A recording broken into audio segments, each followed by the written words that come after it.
سلامونه او وخت مو په خیر. تاسې ته له زیرو نیوز څلرویشت څخه د نن ورځې د مهمو خبرونو ټولګې ته ښه راغلاست ویو.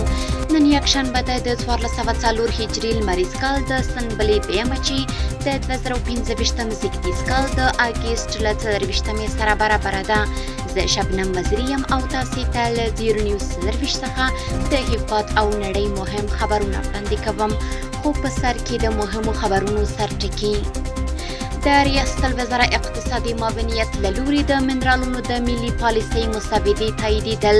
د ریاست الوزرا اقتصادي مرستیال ملا عبدالغني برادر اخوند په مشرۍ د منرالونو د ملي پالیسۍ مسوده د اقتصادي کمیسیون له لوري تر هر اړخیزې ارزونې وروسته تایید کړه. د مالیې وزارت له لوري د متقاعدینو د حقونو ورکړه. مالیې وزارت ویلي چې د اسلامي امارت مشر د حکم پر اساس یې د متقاعدینو د حقونو د ورکړې لړۍ پیل کړه. او اقتصاد وزارت د کډوالو ستونزو ته د رسیدنې په موخه له ملګرو ملتونو د مرستو د دوام غوښتنه وکړه. د خبرونو تفصیل. د ریاست الوزرا اقتصادي معاونیت له لوري د منرالونو د ملي پالیسۍ مسوده تایید شوه. د ریاست الوزرا اقتصادي مرستیال ملا عبدالغني برادر اخوند په مشرۍ د منرالونو د ملي پالیسۍ مسوده د اقتصادي کمیسیون له لوري تر هر اړخیزې ارزونې وروسته تایید کړه. اقتصادي معاونیت ویلي چې د دې پالیسۍ موخې په معیاري توګه د کانونو اکتشاف او ګټه اخیستنه، د کورنیو او بهرنیو پانګهوالو جذب او د کان کیندنې نوې ټکنالوژۍ او تجهیزاتو واردول، د چاپیریال ساتنې او د کان کیندونکو د روغتیا او خوندیتوب ډاډمنول، په هیواد کې دننه د کاني موادو پروسس ته زمینه برابرول او د کانونو سکتور لپاره د متخصصو او تخنیکي بشري سرچینو روزل او د ظرفیت لوړول دي. دغه راز د اقتصادي کمیسیون په دې غونډه کې له شبرغان څخه تر دښتې الوان پورې د 1500 کیلو ولټ انتقالي مزي غځولو پروژې د پاتې چارو د بشپړولو قرارداد په حجم کې تعدیل راوستل شو. مالیې وزارت د متقاعدینو د حقونو د ورکړې لړۍ پیل کړه. مالیې وزارت د خبرپاڼې په خپرولو سره ویلي چې د اسلامي امارت مشر د حکم پر اساس یې د متقاعدینو د حقونو د ورکړې لړۍ پیل کړه. د خبرپاڼې له مخې په لومړي پړاو کې به د 9 تثبیت شویو ادارو د متقاعدینو حقونو ته سر له نن څخه د 1 میاشتې په موده کې ورکړل شي. خبرپاڼه زیاتوي چې د پاتې نورو ادارو مهالویش به د لومړي پړاو له بشپړېدو وروسته د روان مالي کال د سنبلې پر 25مه نیټه اعلان شي. اقتصاد وزارت د کډوالو ستونزو ته د رسیدنې په موخه له ملګرو ملتونو د مرستو د دوام غوښتنه وکړه. د اقتصاد وزیر قاری دین محمد حنیف د یونما له مشرې روزا اوتنبایوه او د افغانستان لپاره د ملګرو ملتونو ځانګړي سرمنشي مرستیال اندرې کاراتوا سره لیدنه کې د ملګرو ملتونو د بشري مرستو د دوام، د ستنېدونکو ستونزو ته د رسیدنې او یو شمېر نورو اقتصادي مسایلو په اړه خبرې کړي.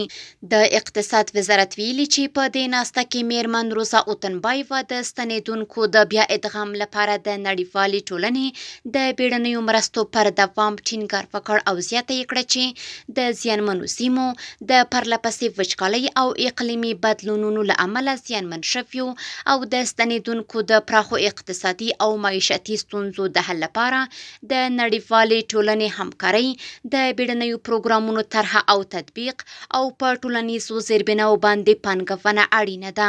د اقتصاد وزیر د مرستو د دوام غوښتنه وکړه او د نړیوالې ټولنې او مرستندویه بنسټونو د انکشافي مرستو پر تمرکز یې ټینګار وکړ څو د کاري فرصتونو د رامنځته کولو او د کورنیو اقتصاد د ملاتړ لامل شي. نوموړي زیاته کړه چې د ستنېدونکو د ستونزو حل او د هغوی په ټولنه کې بیا ادغام باید د ښاري پروژو او عامه ګټو پروژو د تطبیق له لارې چې د ستنېدونکو لپاره په بیلابیلو ولایتونو کې ځانګړي شوي ترسره شي.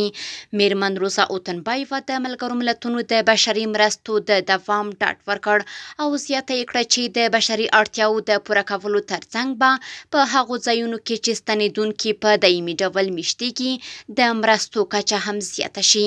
دغه راز ترڅنګ یې د ستنېدونکو افغانانو د رضاکارانه، خوندي او له درناوي ډک ستنېدو د بهیر په اړه له ګاونډیو هیوادونو سره د خبرو ډاډ هم ورکړ. پنجشیر کې د زمرد، بیروج او سوربونوي کانونه تثبیت او پیژندل شوي دي.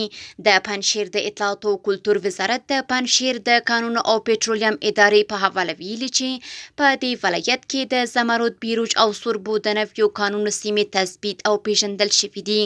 دغه راز د پنجشیر د کانونو او پټرولیم رئیس مولوي محمد قاسم امیري وویل چې دغه نوي کانونه د دې ولایت په انبا، روخه، حصې اول، آبشار، بازارک ولسوالیو کې تثبیت شوي او په وینا یې یوازې د پریان ولسوالۍ د آری په دره کې د زمردو کان 190 سیمې تثبیت شوي دي.